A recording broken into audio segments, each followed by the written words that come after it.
The gardening industry hopes you never rediscover this. For generations, Amish communities across Pennsylvania, Ohio, and Indiana have fed entire families, entire villages, without a single bag of synthetic fertilizer, no pesticides, no corporate seed catalogs, no machinery that costs more than a house. Just soil, seed, and methods passed down so quietly that the modern world almost forgot they existed. Almost.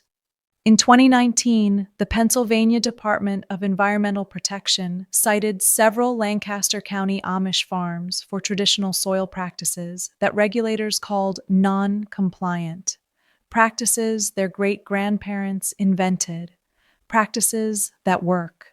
Practices that have been feeding people continuously since before the United States existed as a country. Here is what nobody tells you. These methods were not lost by accident. They were replaced, deliberately, profitably, and fast. And the people who replaced them are still selling you the alternative every single spring, in every garden center, in every glossy seed catalog that arrives in your mailbox in February. But a few communities never stopped. They kept planting. They kept feeding people, and the knowledge survived. What follows are 5 of the most powerful techniques from that tradition. Practical, proven, and absolutely something the $50 billion gardening input industry would prefer you never tried. The quiet replacement. It happened fast. Faster than most people realize. When American soldiers came home after World War II, the chemical plants that had been manufacturing explosives and nerve agents needed a new purpose. The nitrogen compounds used to make bombs turned out to be extraordinarily effective at forcing plant growth. The pesticide chemistry developed for warfare translated almost directly into crop sprays. Within a single decade, an entirely new agricultural system was born, and the old one was buried under a marketing campaign so effective that most people alive today have never questioned it. By 1960, synthetic fertilizers and hybrid seeds had become the assumed standard for American farming. Extension offices promoted them. Agricultural colleges taught them. The old methods, composting, cover cropping, seed saving, deep mulching, were reframed as primitive, backwards, the kind of thing poor people did before science arrived and saved them from themselves. Except one group never accepted that framing. The Amish, by religious conviction and community structure, rejected the industrial transition almost entirely. They kept saving seeds. They kept rotating crops on 4-year cycles. They kept building soil the slow way, the living way, the way that does not require a purchase every spring. And critically, they kept passing the knowledge from grandmother to granddaughter, from father to son, in the fields and at the kitchen table, through demonstration and repetition rather than through textbooks or extension pamphlets. That matters enormously because every time a conventional gardener buys a bag of 10-10-10 fertilizer, someone profits. Every time a gardener buys new hybrid seeds that will not reproduce true to type, someone profits. Every time a gardener reaches for a bottle of pesticide because their soil has lost the biological complexity to defend itself, someone profits. The input system is not designed to make you self-sufficient. It is designed to make you return season after season, year after year for the rest of your gardening life. The Amish never returned, and their soil shows it. Some of their practices do create friction with modern regulations, not because the methods are dangerous, but because the rules were written around the industrial system, not around the one that came before it. The regulations assume inputs, they assume purchases, they assume dependency. A system that produces abundance without any of those things does not fit neatly into the framework. That tension is exactly where the most valuable knowledge lives. The living blanket. The last tomato comes off the vine in late September. Most gardeners pull the plant, rake the bed flat, and walk away until April.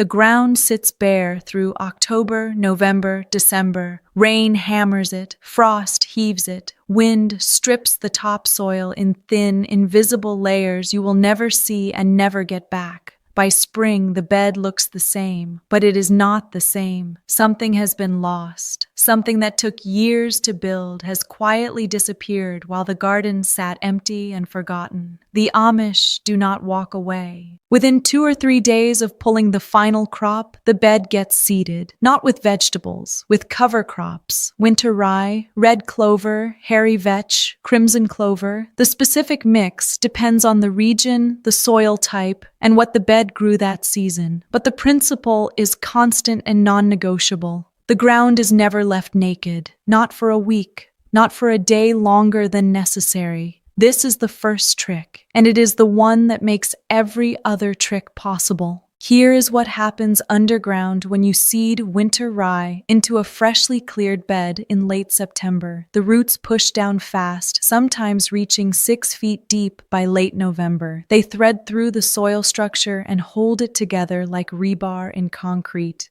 Rain that would have sheeted off bare ground now filters down slowly, absorbed rather than lost. The soil does not compact under winter precipitation. The earthworm population, which collapses in bare frozen ground, stays active longer and recovers faster in spring because it has organic matter to work with and structure to move through. Above ground, the rye forms a dense mat of interlocking stems and leaves. Weed seeds that blow in from neighboring yards land on that mat and cannot reach soil. The ones that do germinate get shaded out before they can establish a root system. By the time spring arrives, a gardener who planted cover crops is looking at almost zero weed pressure in those beds. A gardener who left the ground bare is looking at a full season of competition from plants that had all winter to get comfortable.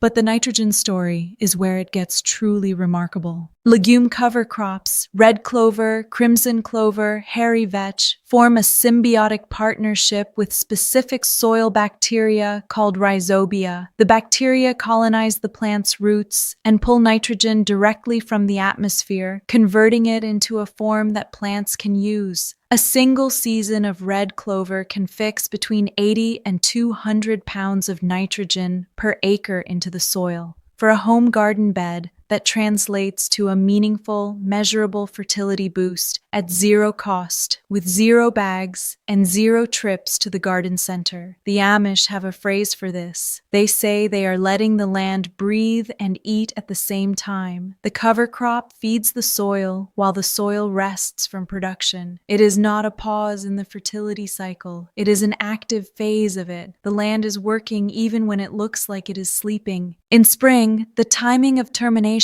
matters more than most guides acknowledge. Cut the cover crop down before it sets seed, usually when it reaches about 12 inches tall, or just as it begins to flower and the stems are still soft and green. Then turn it under shallowly, no more than 3 or 4 inches deep, or simply cut it at the soil line and leave the residue as a mulch layer. Within 2 to 3 weeks, the green material breaks down and releases its stored nitrogen directly into the root zone of whatever you plant next. No bag, no measuring, no application rate to calculate, no risk of burning seedlings with an overdose. The system regulates itself. There is a practical detail that most guides skip entirely, and skipping it will cost you a full planting season. If you are using winter rye specifically, do not turn it under and immediately transplant seedlings into that bed. Decomposing rye releases allelopathic compounds, natural chemicals that suppress germination and slow root development. Wait 2 to 3 weeks after incorporation before direct seeding small seeded crops like carrots or lettuce. Transplants handle the allelopathic window better than direct seeded crops. Larger seeds like squash and beans are mostly unaffected. This is not a flaw in the system, it is a feature. That same allelopathic effect that slows your carrot seeds also suppresses weed germination during the decomposition window, giving your transplants a clean start. The Amish learned this through observation across generations. They did not have a university study. They had a grandmother who noticed that beds turned under with rye needed a longer rest before planting carrots. And they remembered it, and they told their children, and their children told theirs. That kind of knowledge, specific, earned, passed down in conversation rather than in print, is exactly what the industrial system has no interest in preserving. You cannot sell it. You cannot patent it. You cannot put it in a bag with a logo on it and charge $12 for it at a garden center checkout counter. You can only practice it. A gardener in Holmes County, Ohio, described her family's cover cropping calendar as the single most important thing they do all year. Not the planting, not the harvest, not the canning or the preserving. The 2 days in late September when every cleared bed gets seeded before the first frost closes in. She said her grandmother called bare winter ground a wound that never heals right. That image is worth sitting with for a moment. Every year a bed spends the winter exposed. It loses something real. Organic matter oxidizes and escapes into the air as carbon dioxide. Soil structure degrades under the physical force of rain and freeze-thaw cycles. The microbial community that drives fertility shrinks because it has nothing to eat and nowhere to shelter. It is a slow loss, invisible season to season, catastrophic over a decade. Cover cropping does not just prevent that loss, it reverses it. Beds that have been cover cropped for 5 or more consecutive years show measurably higher organic matter, significantly better water retention during dry spells, and dramatically lower weed pressure than beds left bare through the same winters. The science confirms what the Amish already knew. Seed the bed within days of the last harvest. Use a legume for nitrogen. Use a grass like rye for structure and weed suppression. Cut it before it sets seed. Turn it or leave it as mulch. Wait the appropriate window for the crop you are planting next. Then plant into soil that has been quietly fed all winter long while your neighbor's beds were slowly losing ground. That is the first trick. Simple, free, and almost completely absent from the gardening content pushed to you every spring by people who profit from you not knowing it. But what nobody talks about is what happens when you combine this with what goes into the bed before the cover crop seed ever hits the ground. The malayered bed. It is October in Lancaster County, Pennsylvania. The last tomatoes have been pulled. The vines lie in a heap at the edge of the bed, their leaves already yellowing and curling at the edges. The soil is dark and open, still warm from the season, still holding the faint smell of roots and decomposition. The beds sit waiting. What happens in the next 48 hours is where the real work begins. An Amish farmer does not leave that soil bare. Before the ground freezes, before the first hard frost locks the earth solid and makes amendment impossible, he is already moving. He hauls manure from the barn in a wooden cart, the wheels leaving dark tracks across the grass. Chicken manure, horse manure, cow manure, each pulled from a different pile, each aged to a different degree, each serving a different purpose in the stack he is about to build. He layers them 4 to 6 inches deep across the entire bed, not scattered loosely, layered deliberately with intention and sequence. The chicken manure goes down first, hot, nitrogen-dense, almost caustic in its raw form, the kind that would burn roots alive if it touched them in spring. The horse manure follows, bulkier, slower to break down, full of undigested grain and carbon that will feed the fungal networks through winter. The cow manure comes last, the mildest of the three, the binding layer, moderating the heat below it and holding moisture through the cold months ahead. He covers the entire stack with a thin layer of topsoil scraped from the path beside the bed, and he walks away without looking back. That is the moment everything changes. He is not fertilizing the bed. He is rebuilding it from the inside out, using nothing but time and biology and the animals already living on his property. All winter long, that layered stack breaks down. Microbial activity surges even in the cold, slower than in summer, but relentless. The heat generated by decomposition keeps the soil from freezing as deeply as the bare ground beside it. By March, what was raw and pungent and dangerous to seedling roots has transformed into something dark, crumbling, and alive. The bed does not need to be fed in spring. It already is. The work was done in October, in the cold, by organisms too small to see. But what nobody saw coming was the government's interest in exactly what he was doing with that manure. The raid. It is 2012. The Pennsylvania Department of Environmental Protection is receiving complaints. Runoff. Contamination.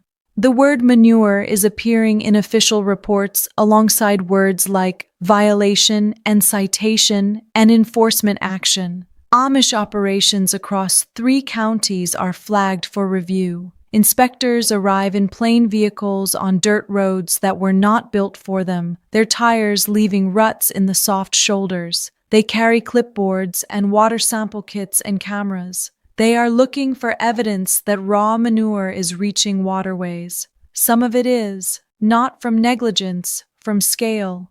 Generations of practice that worked perfectly at the scale of a family farm are now colliding with modern regulatory frameworks that were not designed with small-scale diversified farming in mind. Frameworks that treat all manure as a single category of risk, regardless of timing, application method, or soil condition. The DEP issues notices. Some farms receive fines. The tension between traditional practice and state oversight becomes a quiet crisis in communities that do not use telephones, do not hire lawyers, and do not make the evening news.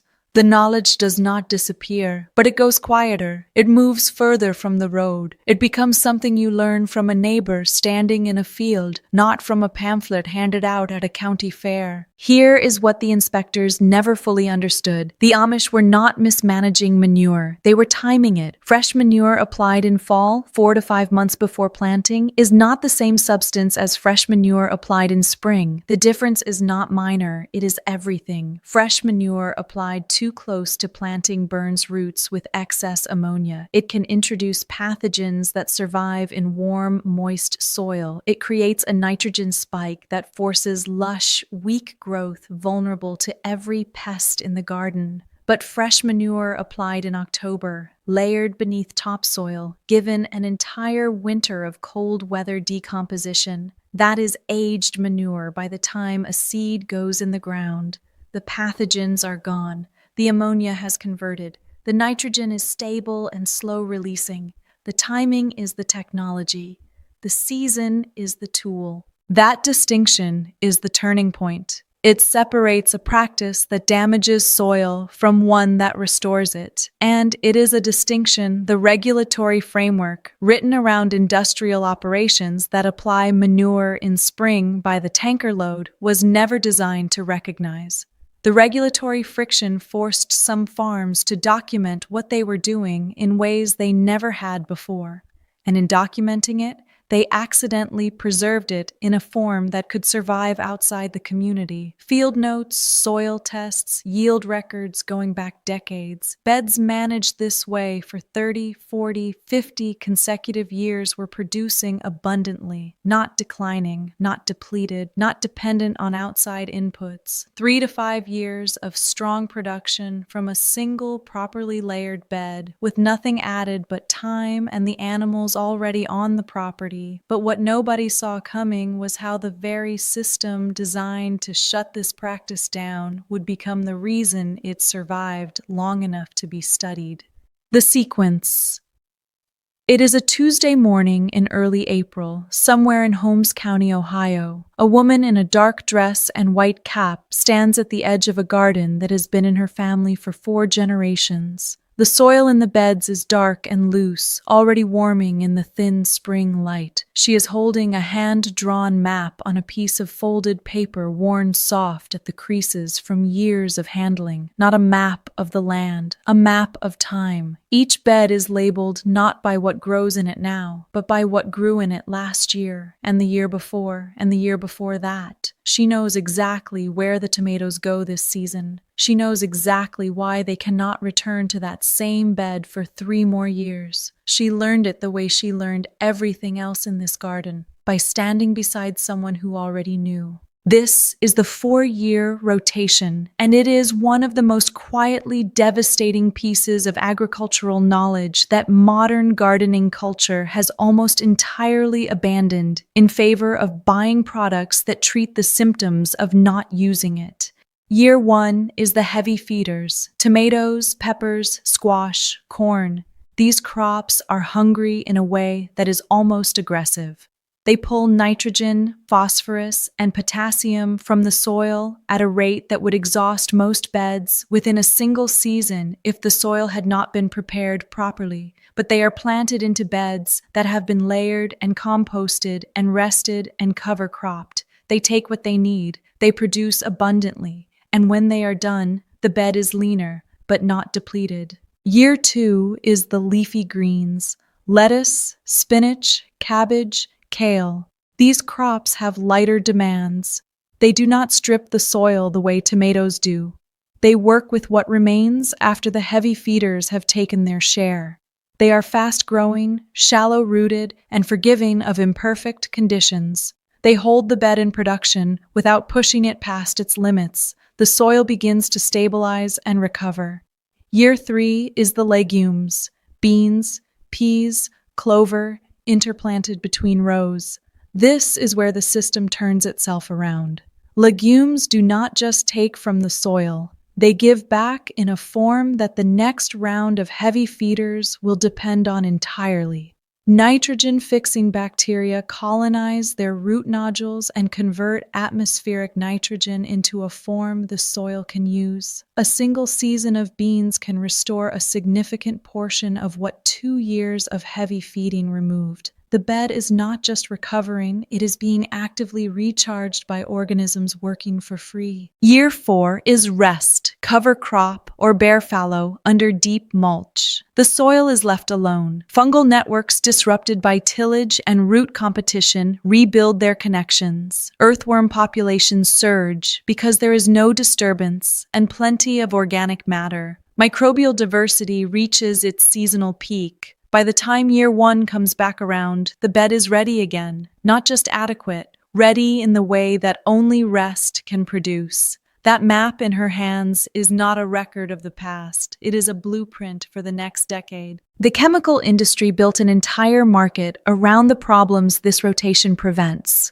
soil exhaustion, pest buildup, disease cycles that return year after year in the same beds, blight, root rot, nematodes that establish permanent populations in soil that never changes what it grows. These are not inevitable features of gardening. They are the consequence of planting the same crop in the same place until the soil cannot fight back and the pest populations have found a permanent address. Chemicals mask the symptom. Rotation eliminates the cause. One costs money every season. The other costs nothing but attention and a piece of paper with a pencil map on it. University extension programs began documenting Amish rotation practices in the late 1990s and early 2000s.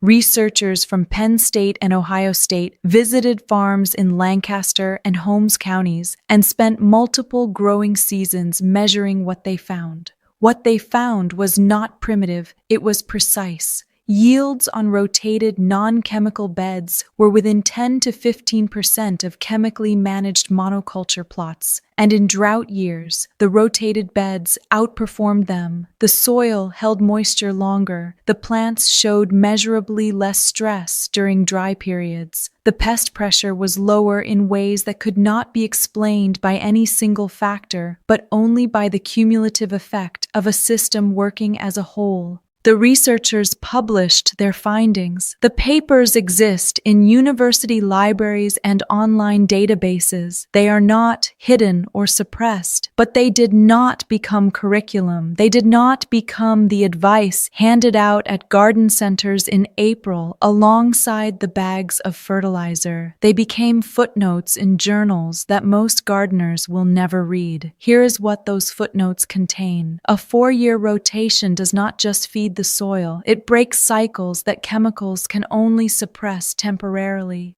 Pest populations that specialize in tomatoes cannot establish themselves if tomatoes move to a different bed every year.